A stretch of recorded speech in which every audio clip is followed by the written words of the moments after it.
Hello everyone, Nubkeks here, and welcome back to Heroes of the Storm. Oh, my throat is kind of gone today. I didn't even realize. We're on Towers of Doom. This is placement game 8. I believe we are 5-2 up in our wins, so really good series so far. And as you can see from the enemy team, we are up against Nubkeks this time, who was in the game where we played absolutely awful. It was placement game 6. We got revenge in the previous video against one of the members from that team. Now we've got a chance to try get revenge against another one. So here we go. We'll see how things go. People are talking about crazy things in chat. I never really read these things in chat. I just sometimes notice when something really bizarre comes up, and yeah, right. I never participate in these chat rooms. It's just I always figured it was kind of funny to have them at the bottom of these videos. But here we go. Okay, Murden ban coming out actually at the start. That's pretty intriguing and pretty unusual. He's obviously like an absolutely top tier hero. He's absolutely fantastic. But it is kind of rare to try to ban out the warriors, at least at the start, considering that there are a lot of very powerful warriors, and more so there's a lot of powerful assassins and specialists, and you can limit what the enemy team can do a bit more by focusing on those in the current meta. They do pick up the Li Ming first. I think that's an excellent pick. It's one of her best maps. She really excels at poking here. We pick up Falstad. It's pretty good as well. It's also one of Falstad's best maps, so both teams have a very good assassin for this particular map. We'll see what our first pick over here is going to pick up instead of Li Ming. That was picked away. A bit unfortunate we didn't get that. It would have been really nice to have Li Ming Falstad. That would have been a really powerful combo. I do want to play Chromie, as you can see. However, it is looking unlikely that I'm going to get Chromie because our first pick is looking at assassins. The Kerrigan would actually work really well with the Falstad and the Chromie. But at the last second, he switches to the Alarak. So, okay, we got to see Alarak in action today. It's okay. It's an okay pick, I guess. I know Alarak is an awful win rate at the moment. He's one of the lowest starting win rates ever. I think he's very difficult to play. Very difficult to play. It's interesting he's hovering the Kerrigan before that. I think they're in a similar spot in terms of their hero. They function very similarly. However, I think that people have just had more time to play Kerrigan, so that they're just better at Kerrigan, and they know how to play Kerrigan. You can see I'm sort of looking at other things to pick right here. So that's sort of our bruiser slot, by the way. Our melee assassin bruiser slot's been filled up. Our range damage slot's been filled up. Same with the enemy team. They're running a Zeratul though, so they're going like heavy damage right here. And it's pretty scary. The Zeratul actually makes things very scary. And I'm considering what to pick right here. I was actually looking at Medivh at this point. I'm thinking Medivh could work pretty well. He's good at this map. He does a lot of damage. However, I noticed that my teammate just goes to hover Murky there, so he's obviously not impressed with the Medivh pick. He's just kind of going, alright, well, if you're going to troll, I'm going to troll. Of course, he doesn't know that I'm not trolling. Or maybe he's just having a bit of fun. But I was a bit concerned when he was hovering the Murky. Right, I was just a bit concerned that he might get tilted or something if I did pick the Medivh. So I decided to step away from it for this game. Which is unfortunate, because I do want to bring you guys some Medivh gameplay in ranked. I do feel that Medivh is very good. I do think he's a very high skill cap hero though. But anyway, yeah, looking at some of these other heroes, the ETC gets banned out by us, which I think is a wasted ban, honestly. I think it's a wasted ban. I think we could have picked it up. I suppose it's not the worst in the sense that he would fit better with their team than he does with our team. Like they have a lot of interrupts to stop the Medivh. Sorry, not the Medivh. To stop the ETC. Li Ming can stop it very easily. She's one of the best at stopping it. Sylvanas has a Wailing Arrow as well. And then they still have a support and a warrior to pick up themselves. So they would have a lot of potential interrupts. We are going to pick up Tyrael and Tastar, looks like. So I'm hovering Tastar here. I decided to go for the Tastar. I thought he'd be good to compensate for the weak wave clear we're going to have with the Alarak. I also thought it'd be good to counter the stealth of Zeratul, and he should hopefully enable our other heroes to be much more aggressive and to kind of make the most of their aggression. Basically, by giving your hero shields, it enables them to be more aggressive and to push a bit harder in this. But yeah, I figured it'd be a good counter pick to the Zeratul. My one concern is obviously with our team's damage. Will we have enough damage with the Alarak specifically to pull this off? For example, And this is the thing, right? I know with Kerrigan that Tassadar and Kerrigan are a really powerful combo together. But I think Kerrigan does more damage and has more sustained damage. I don't know how they compare, really, right? It's one of those weird things where I feel like the Kerrigan combo is more powerful. And she just does a bit more initially than Alarak does. So that's the thing. I was wondering, like, if we switch them out and you have that little bit of a difference in terms of damage, does it still translate that they're a good combo together? I think they should be pretty good together. I'm not sure though, but I think it was a fine pick. Interesting actually to mention that we picked up Tyrael into Zeratul. Zeratul is actually considered to be the counter pick to Tyrael at the moment, right? So, you know, you have the huge team fight. We don't exactly have a Tyrael Sanctification type team though, which is one thing worth mentioning. We don't really have a team that synergizes very well with Tyrael. It'd be more like a very powerful diving team. How do you counter that? When they dive in on top of you, they pop Sanctification. Ouch, you can't hurt them. Zeratul has actually been busted out in a few of the top level, I think it's Korean games. I could be mixing up my regions here. I'm pretty sure it was Korea though, as the counter pick. And they just throw down Void Prison on top of the Sanctification. So the whole enemy team is clumped up in the Sank.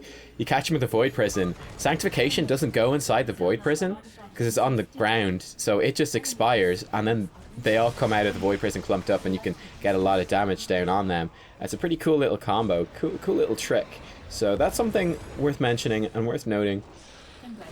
I don't remember if that comes into effect in this game. I don't think it really does. But yeah, something to bear in mind. And you can absolutely use Zeratul as a counter to Tyrael if you're concerned about them doing big Sanctification plays like that. We picked up Rhaegar then as our final pick. I think this is alright. Well, I don't know, is Oriel banned? The enemy team doesn't have Oriel, right? I forget what support they have. No, they got Brightwing.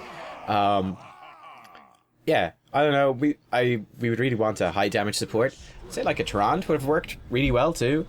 Go for a super pick comp, because bear in mind Tyrael is a very supportive warrior. You got a double support, so we could go for something aggressive like that. I would have actually quite liked that, and that was actually the combo that was used against us so effectively in game number 6, placement game number 6, was the Tyrande Tassadar combo. It was very, very effective. So it would have been nice to see that pulled out or something. But Rhaegar is obviously another aggressive support. He is actually, the mount speed nerfs have hurt him a little bit. They certainly have hurt him a little bit. We'll see how things go. One thing I want you to pay attention to here, actually, very important. Look at Tyrael's health bar. All right, look at Tyrael's health bar. This is actually quite a big deal for the start of this game. So when we last saw him, he was at maximum HP, yeah? He was at max HP when he went up to that top lane. He did get ganked by Zeratul and took a bit of damage from that. However, on top of that, he has taken an enormous amount of unnecessary damage. Look at his health bar right now. He is just chunked. He has taken so much damage right here. He should Hearthstone. At this point, he needs to Hearthstone. You're going to see why in about a minute's time or something like that. But I just want to keep an eye on that. Rhaegar did get killed down to the bottom. But that's very important. One thing I would have said as well, looking at these teams, is that we've got a lot of strong, or should be strong, solo lane heroes. Falstad very strong in solo lane. Tyrael very strong in solo lane. Rhaegar can solo lane pretty well. And Tassadar, myself, I can solo lane pretty well. Unfortunately, I had to go up top to help Tyrael. You can see Tyrael is pinging for assistance like mad at the moment. He needs a lot of assistance to deal with this lane. The thing he did incorrectly, and now look, he's Hearthstoning with 10 seconds left on the altars. Alright. He went way too aggressive in his lane, took a load of poke from Sylvanas, who's tanking up the waves, and now he's Hearthstoned. The altars have spawned, right? And instead of having 2 heroes up top to defend against this and be able to poke it down, Tyrael's back in base. So they actually just take our one for free right there. They take it for free, completely for free. That's really unfortunate. There's nothing we can do. So they get 2. It's not the end of the world. These first couple of altars don't matter too much, but I just want you guys to notice that. I think it's really important that the reason that they got 2 altars so easily is completely dependent on Tyrael taking way too much damage in his lane. Taking way too much damage. And then not Hearthstoning when I was up there to soak the XP. Yeah? If he'd done that, so number 1, he shouldn't have taken that much damage. He should have just sat back and said, alright, cool. Like, why does he need to be up there soaking all these hits from Sylvanas? Why does he need to be up there soaking hits from the minions? It doesn't make any sense. I mean, if the enemy team ever makes a big push, Sylvanas will turn off the structures anyway, so it's not like you're missing out on much. I probably should have used Dimensional Shift to dodge that there. I was a little bit tilted in this game, or not so much, not very tilted, nothing to the extent that I was in Sergeant Hammer game, but I was definitely kind of going, okay, I need to play it out of my mind, because Rhaegar's died a couple of times, Tyrael is screwing up quite a bit in terms of his laning. That was awful. So I just say, fuck! That was really, really bad. I did not expect to die from that. I had my dimensional shift and everything ready, so that's pretty bad. But yeah, he took way too much free damage. Just let Sylvanas push in a little bit. It's not a big deal. He just needs to be there soaking that XP. And because he was on no health and never Hearthstone, even when he had the opportunity to, when the altar spawned, he only got to Hearthstone 10 seconds into the altar. It's basically the same at that point. This early in the game, Hearthstoning at low health is basically the same as dying, except you deny the opponent a little bit of XP. But yeah, you can see right here as well, they're going to go bot. I think it's actually much better to come in here. There you go, kill on Sylvanas. It's probably worthwhile. We're going to get this siege camp as well. Johanna will escape, but our teammates, bear in mind, this is 2 of them top. It's 2v3 down bottom. They're never going to win 2v3. However, they should be able to stall 2v3. That's all they need to do, is just wait until we get back down there. It's one of the things, you're not looking to win a 1v2 lane. People sometimes get really impatient and they keep pinging like, help, help, help. But that's kind of what Tyrael was doing, except his was a bit more legitimate because it was Sylvanas. But yeah, people can get really impatient in their lanes.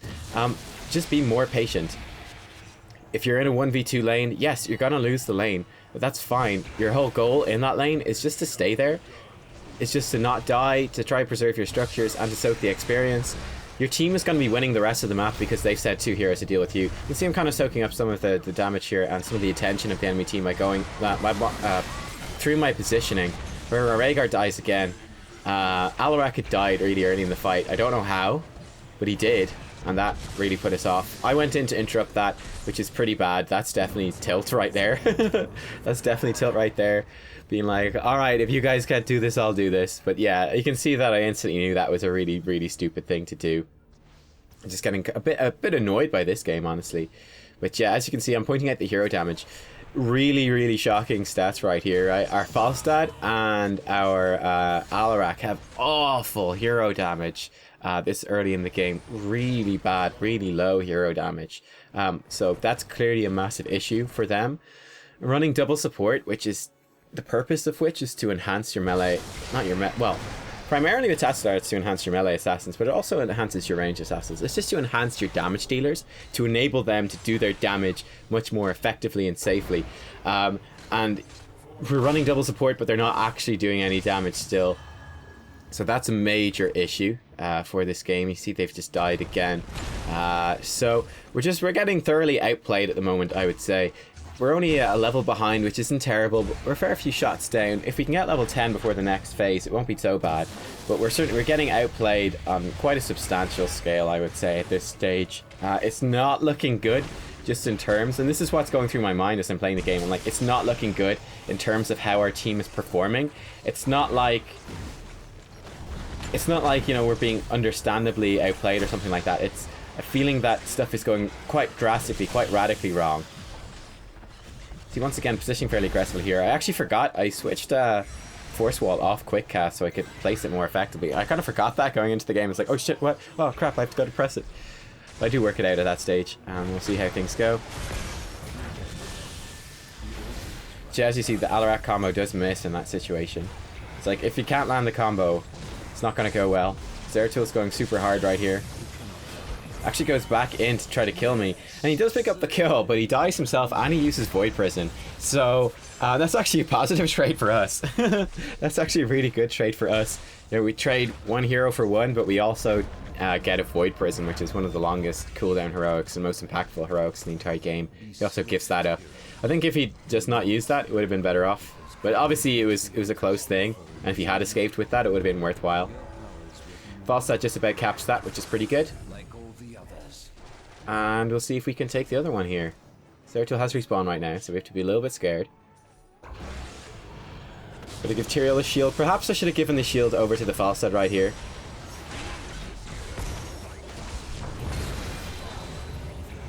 So we've got the Sanctification coming down. It's not a fantastic Sanct though. See, I'm positioning once again very effectively, just trying to be a second support through positioning aggressively, through soaking damage. I do get picked off by the Zeratul, however. The rest of our team kind of flailing a little bit uselessly, I would say. Really not getting very much done. And yeah, I think it's really one of those games where it's like our team just isn't working well. It's just functionally, it's really not working well. You can see that in that fight, we kind of pushed in. We had a fairly decent position, but we didn't actually get any damage down. The Sanctification came down. It wasn't placed that great. Didn't really get any damage down. I feel like I was playing Tastar the way I'm supposed to play him. In position aggressively, getting decent shields down, distracting some of the enemy team. But it's like, if I'm distracting the enemy team that much, I've drawn the attention of pretty much all their damage dealers, then why aren't our damage dealers actually achieving anything? That's the big issue. The good news is that Sylvanas is trying really hard to throw by picking this siege camp and not running away when she gets spotted. I don't know if she saw the red eye above her head or not, I guess not. So yeah, it's always one of the things. If you have some slightly weaker players on your team, it's likely there's going to be slightly weaker players on the enemy team, and we can see that is exactly what's happening. So that's pretty good news for us. It's definitely giving us an opportunity to come back in this game. So thank you very much, Sylvanas, for helping. We'll see how we do, though. But it's like, in order to do well in this game, Alarak and Falstad need to start playing substantially better than they have been. That's one of the big issues. I don't know with the Rhaegar and the Tyrael. It's harder to tell. But I would definitely say that there have been issues with how they've been doing it. That's a pretty good engagement from the Alarak there. Teammates are a bit slow to follow up, however. You see, like, the Falstad's just not. I'm just watching him. He's not doing anything. He's not doing anything, man. He's being way too scared.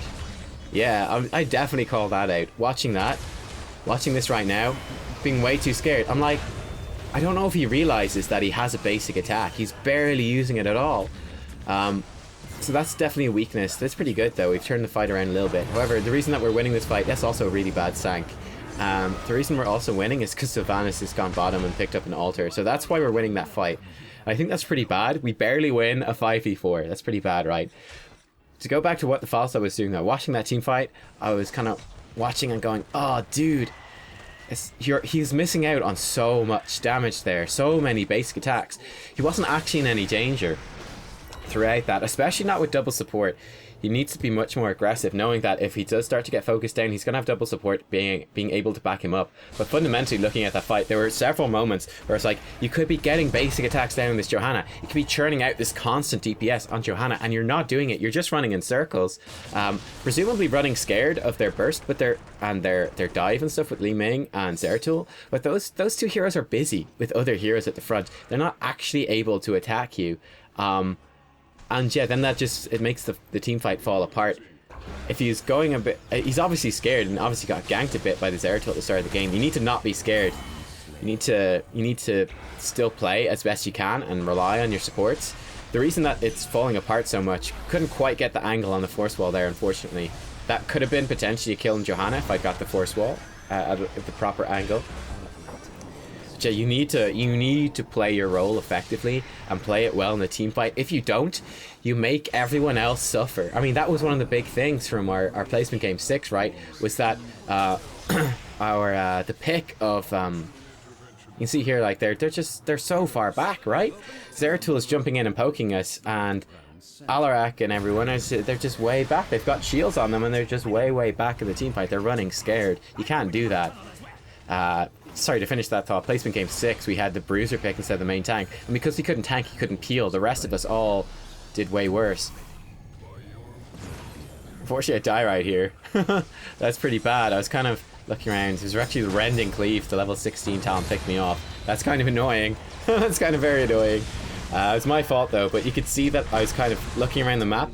I gotta be honest, I didn't play the best didn't play the best Tastar I could have played in this game. I was a little bit off, but I was trying to dedicate a lot of sort of mental resources to excuse me, to trying to work out what's going wrong in this game. How can we bring this one back? You know, how can we win? That wasn't a bad attempt by Sylvanas to get the pick right there. It wasn't a bad attempt. But yeah, this is game, actually. This is game. 5 hit points left on the core. They've got 6 shots left, and Li Ming is channeling. I have to say, I think our team didn't play great. However, I also have to give a big shout out. I don't think it was purely our team's fault. I think in this particular game, as opposed to a lot of the other games we've had where I feel like teams have drastically misplayed, that they've lost the game more than the enemy team has won. I feel like in this game, the enemy team won it more than we lost it. I think that the enemy team played extremely well. Yeah, they just played fantastic. They exploited the mistakes we were making really well, and then that pushed us into playing scared and making more mistakes. I mean, huge shout out once again to this Meowx dude. I know he's a big fan of the channel. Really good player. But yeah, he was messaging me after this particular game, and he's like, oh dude, you know, like, I love your videos and stuff like that. And I just was replying, I was like, dude, I hate you. You just made me lose 2 games of ranked. You're the worst. It was kind of funny. But I mean, as you can see, Alarak is 24k hero damage. I mean, Tyrael has as much.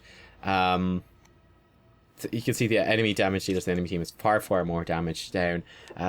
So that was clearly a big issue. Right there in this particular game. I also don't like the level 16 talent he picked up. Running a bit scared there as well, I think. But yeah, oh well, I think I was gonna say, like, there's Zeratul versus our Alarak. You could see like this huge difference. I don't know if it's purely like a big skill difference between them. I think there's a few things going into it. Like I said, I think a big deal is the fact that Alarak is so new, and whereas people have a lot of information and understanding of how to play Zeratul correctly and how he works, there's a lot less understanding of how Alarak works. Like I said in the draft as well, I'm not sure if the Tassadar Alarak combo is a good one. I'm still not sure. It did not work out well in this game at all. I picked the Tassadar to try to enable Falstad and Alarak to do their damage more effectively, and they didn't actually do the damage. So perhaps, in hindsight, certainly I would have gone back and picked, like, if I could redo this draft, I would have just gone back and picked a damage dealing hero. I don't know, someone like Thrall probably. So yeah, a bit of a mistake in that sense, I suppose. But I don't know if that was because of how well the enemy team played compared to how poorly our team played, or how much of that was to do with the Tassadar combo with the Alarak. I don't know. I guess it put a lot of pressure on him to play well, which is difficult considering it's a new hero and that the hero is underperforming at the moment. So yeah, I'm not sure about that one, to be honest. I'm going to try keeping open. I'm not going to run it again. I'm not going to run Tassadar Alarak again for a while anyway. But yeah, it'd be interesting to see how it pans out in the future. As I said, the Kerrigan Tassadar is really good, so I'd expect the Tassadar Alarak to be fairly decent as well, but we'll see how it goes in the future. Maybe I'm just misreading that one. It's possible for sure. But yeah, I do think that the enemy team played an excellent game in this one. I think there's a few good takeaway points as well. I'd say the 2 main things that really struck me was, number 1, Tyrael taking way too much damage at the start, and then basically just giving up the first objective because of a ridiculous amount of unnecessary damage taken in the lane, and then not hearthstoning appropriately to make up for that. Yeah, then he was also like, he's calling for loads of help. Like, we had to send so much help up to deal with him because he never hearthstoned and got healed up and came back and then started playing the lane more passively and was just there soaking XP. We had to keep sending people up to help, which then left the rest of the map open to being ganked by Zeratul, because we had 2 of our solo laners pretty much at all points. At one stage, it was myself and on Tassadar and Tyrael, and then I think it was Falstad and Tyrael. So all these heroes that should be taking the solo lanes were being drawn up to help combat the Tyrael's over-eagerness, let's say, and that left weaker heroes in the solo lanes in mid and bottom, and then the enemy team exploited that to the max by getting off really good ganks against those heroes. So yeah, that was a big issue for sure, I think. And then the other thing was the Falstad and the Alarak playing far too passively, not getting the damage they needed to do out in the team fights. There comes a point where you say, it's like, you go like, all right, we've been losing, right? We've been losing the game. The enemy team is outplaying us, and you're scared to go hard in the team fights as the damage dealer and start, just lose it. But the thing is, if you're playing really passively as the 2 damage dealers, if you're not going hard, the damage isn't going to come out and you're going to lose anyway. And that's exactly what happened. They were playing too scared in the team fights. They weren't getting the damage down, and it's like, sure, we didn't lose as spectacularly as we would have if we, you know, Falstad went really aggressive in the team fight and relied on the double support. And alright, enemy team outplayed us and we failed and we all died horribly and the enemy team just wiped us out. We didn't fail that spectacularly, but as you saw, because they didn't go that hard, we lost kind of spectacularly at a slightly slower rate, but we still got absolutely stomped. And I think that's something you need to do. At a certain point, you just need to go. You just need to say, all right, either, you know, we play this as if we can win it, and we just go for it, and we might lose horribly, because if we don't, we're just gonna lose anyway. And they didn't in this case, and then we lost anyway. So yeah, I would have preferred if they just went kind of ham, relied on the double support and tried to push it a bit harder and see how we went. But I mean, running in circles when you got a Johanna there, you need to be attacking her. Focus the tank, please. Please focus the tank. Even a little bit. You're not losing out on anything by doing so, so do it. Do it! That's what I think, guys. Tough game. Well played by the enemy team. I think a bunch of stuff going on there. Also, again, sort of questioning my pick in the draft. I think the Tyrael pick maybe was a little bit dodgy as well. I think there would have been a better warrior in that sort of situation. Well, it's difficult. The Alarak pick wasn't good. Because the hero isn't fantastic at the moment, or you need to be really good at it. Sorry, let me rephrase that. You need to be really good at him. It's just like Medivh. You need to be really good at those heroes to make them really good. If you can play them really well, they are good. If you can't, they're going to be weak. So yeah, considering that came in, considering we had the Alarak pick, I'm not sure that the Tyrael or that the Tastar pick were the best. I'm not sure about that, but I think, yeah, I don't know. I'm going to think about it some more. And yeah, we'll see how things go in the future. Thanks for watching, everyone, anyway. Give it a like if you learned some stuff. And I will see you all next time for more Heroes of the Storm. Bye-bye.